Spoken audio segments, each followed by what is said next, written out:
The rain had fallen for 3 days straight, turning the dry creek into a raging river. Emmett Sloan crouched on the muddy bank, clothes torn, eyes hollow with hunger.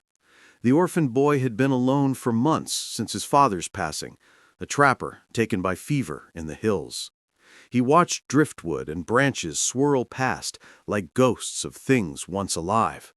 The world had stopped being kind long ago, but Emmett still lingered by the water each morning, listening to its roar like a heartbeat that refused to quit.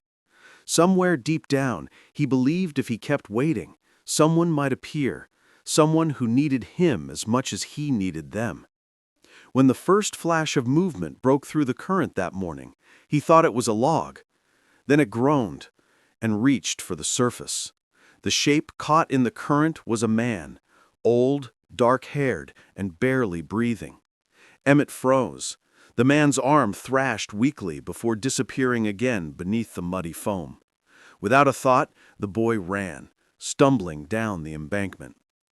The water was ice cold, slicing his skin as he plunged in. Each kick took his breath, but he pushed harder, reaching the man just as the river tried to pull him under.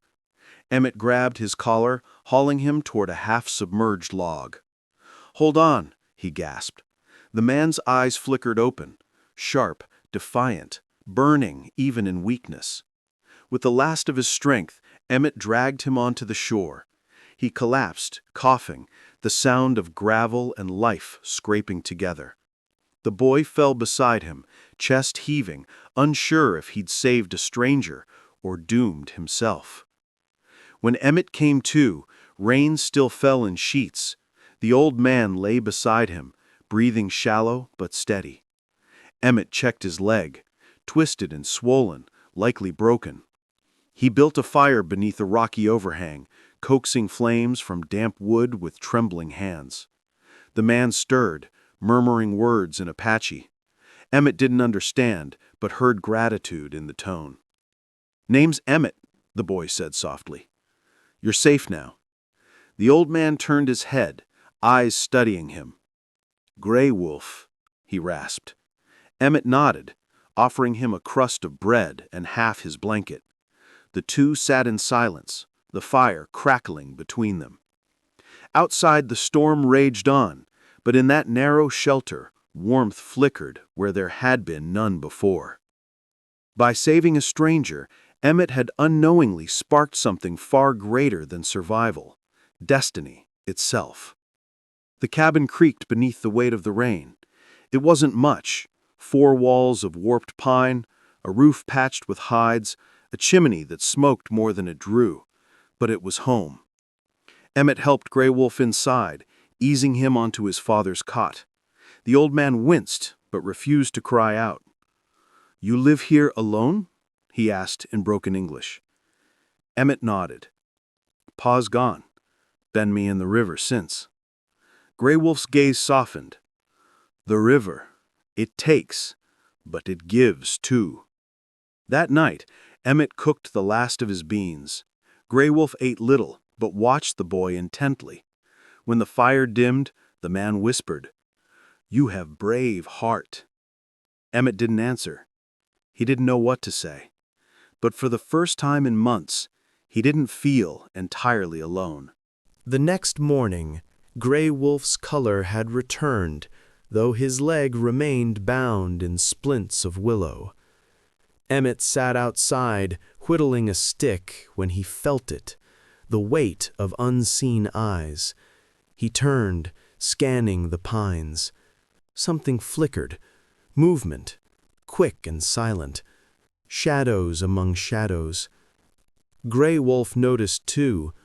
"Do not fear," he said softly. "My people watch." "Your people?" The old man nodded. "They thought me dead. They come to see the truth." Emmett stared toward the trees, heart pounding. He'd heard the stories of Apache warriors, fierce, unforgiving. But the old man's calm made him hesitate. "If they mean to harm you," Gray Wolf said with a faint smile, "they would not hide." Emmett swallowed, half reassured, half terrified. The rain had stopped, but the air felt heavy, as if the forest itself held its breath. By afternoon, 3 riders appeared, horses slick with rain. Their faces were painted, their gazes hard. They dismounted at the cabin door without a word. Grey Wolf spoke to them in low tones. Emmett couldn't understand the words, but recognized authority in the man's voice and shock in theirs. One rider stepped forward, pointing toward Emmett. Grey Wolf raised a hand sharply. The warrior stopped. Finally, the old man turned. "They came to bring me home," he said. "They thought I was gone." Emmett nodded, trying to stay calm. Grey Wolf's tone softened. "You saved me, boy. That is not forgotten." The riders' expressions shifted from suspicion to respect. They bowed their heads slightly before leading their horses to the tree line. Emmett watched them go, realizing the world was much larger and far more dangerous than he had ever imagined. The riders returned at dawn, bringing with them a woman draped in beads and feathers. Her eyes were sharp and deep as the river's heart. Grey Wolf bowed. "Morning Star," he said, reverently. She looked at Emmett as though seeing through him. "The boy who saves from water," she murmured. Emmett blinked. "Dream?" She nodded. "The river spoke, said one will come, not of our blood, but of our spirit." Grey Wolf placed a hand on Emmett's shoulder. "You crossed more than water, boy. You crossed worlds." Morning Star knelt before him. "Your courage binds what was broken, but the river flows both ways. A time will come when you must stand again and give back what was given."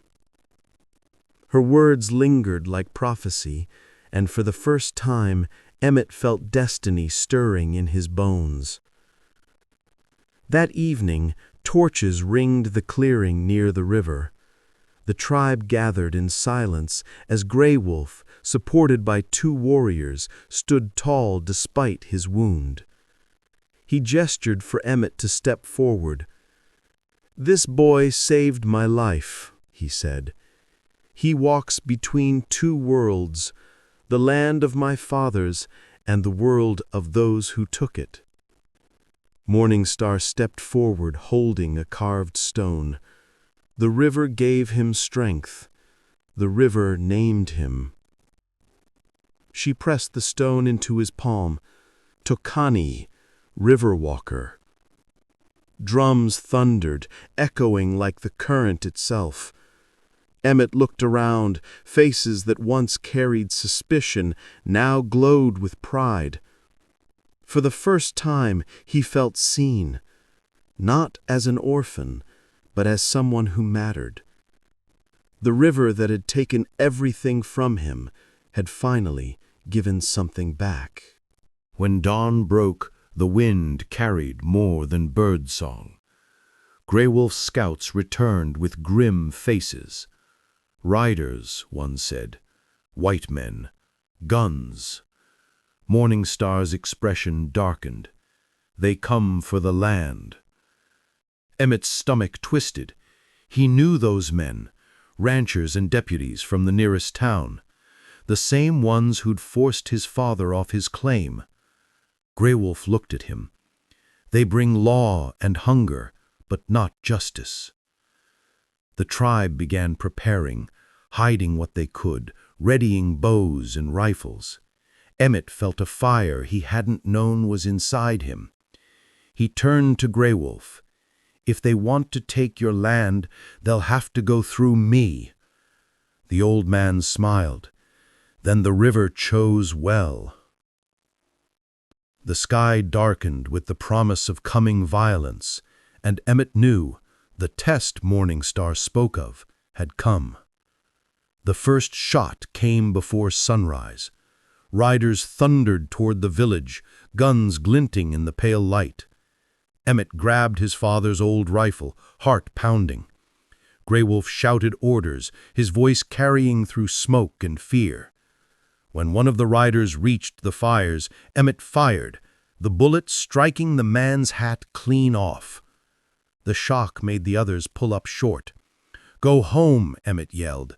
"There's no gold here, no claim worth dying for." The deputy sneered. "That old Indian's land belongs to the county now." "Then the county can come take it from me," the boy snapped. The standoff stretched like a held breath.